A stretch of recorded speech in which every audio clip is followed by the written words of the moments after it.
NASA ने सूरज के अंदर झांककर ऐसी तस्वीरें कैप्चर की हैं जो हैरान कुन हैं। जैसा कि इस इमेज में दिख रहा है कि सूरज पर लिटरली बारिश हो रही है। मींस आसमान से हॉट प्लाज्मा मेल्ट होकर बरस रहा है।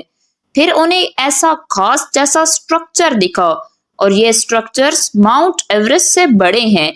देन देखा कि सन सरफेस पे बड़ी बड़ी दरारें पड़ी हैं। ये इमेजेस नासा की सोलर डायनामिक्स ऑब्जर्वेटरी ने काफी दूर से खींचे हैं। नासा ने सारे खींचे गए इमेजेस को डीपली स्टडी करके उनमें छुपे राज जानने की कोशिश की। एक्चुअली साइंटिस्ट को ये तो पता था कि सन में कुछ ऐसा जरूर हो रहा है जो कि अर्थ के लिए नुकसानदेह है।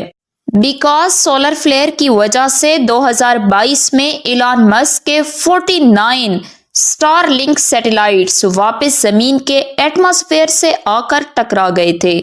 2023 में तो 1 बिलियन हाइड्रोजन बॉम्ब्स जितने ताकतवर सोलर फ्लेयर के कुछ पीसेस नॉर्थ अमेरिका में गिर गए थे, जिसकी वजह से वहां के सारे कम्युनिकेशन स्टॉप हो गए और नॉर्थ अमेरिकन कॉन्टिनेंट को ब्लैकआउट का भी सामना करना पड़ा। अब ऐसा फ्यूचर में ना हो, इसलिए नासा और ईएसए ने सूरज को करीब से स्टडी करने का फैसला किया। इसलिए 2010 में इन दोनों स्पेस एजेंसीज ने मिलकर मरकरी के आधे डिस्टेंस पर सन के ऑर्बिट में एक मिशन लॉन्च किया, which is called as solar dynamics observatory SDO। इसका पर्पस था कि सन को अलग अलग वेवलेंथ्स पर स्टडी किया जाए, बिकॉज सन पर काफी सारे लेयर्स मौजूद हैं। आउटर मोस्ट लेयर को कोरोना कहते हैं, मिडल में क्रोमोस्फेयर है और इनर में फोटोस्फेयर। हर लेयर का टेम्परेचर डिफरेंट है। जैसा कि आपको पता है कि डिफरेंट टेम्परेचर पे डिफरेंट लाइट की वेव लेंथ निकलती है। फर्स्ट टारगेट था कोरोना लेयर को स्टडी करना।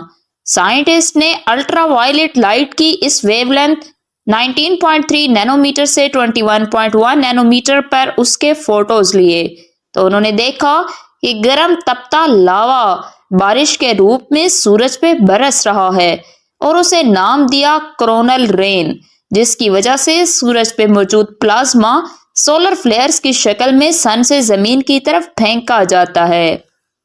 देन उन्होंने क्रोमोस्फेयर को स्टडी किया।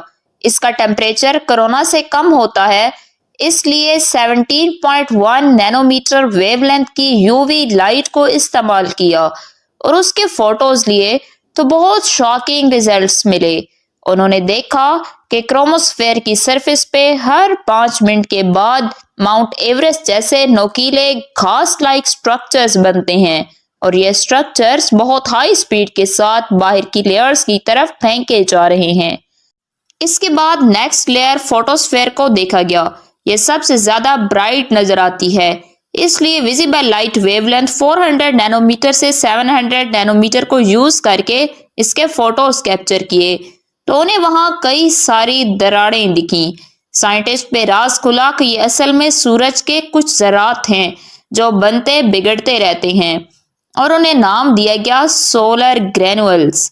सनराइज और सनसेट के टाइम पे हमें जो सूरज दिखता है वो असल में ये फोटोस्फेयर ही होता है। तो ये सब सुनकर तो इतना वियर्ड नहीं लग रहा। ऐसा फील हो रहा है कि सन के साथ कोई इतना खास मसला नहीं हो रहा, लेकिन अभी भी कुछ चीजें हैं जिनका जवाब मिलना बाकी है। अगर सन के साथ सब कुछ नॉर्मल चल रहा है तो सब स्पेस एजेंसीज ने पिछले 20 सालों में ऑलमोस्ट 10 सोलर मिशंस क्यों भेजे? बिकॉज सन कोई ऐसा प्लेनेट तो नहीं है कि जिस पर आपने मार्स की तरह कॉलोनाइज होना है या पानी ढूंढना है, या फिर इस इंटरेस्ट के पीछे का रीजन साइंटिस्ट हमें बताना नहीं चाहते।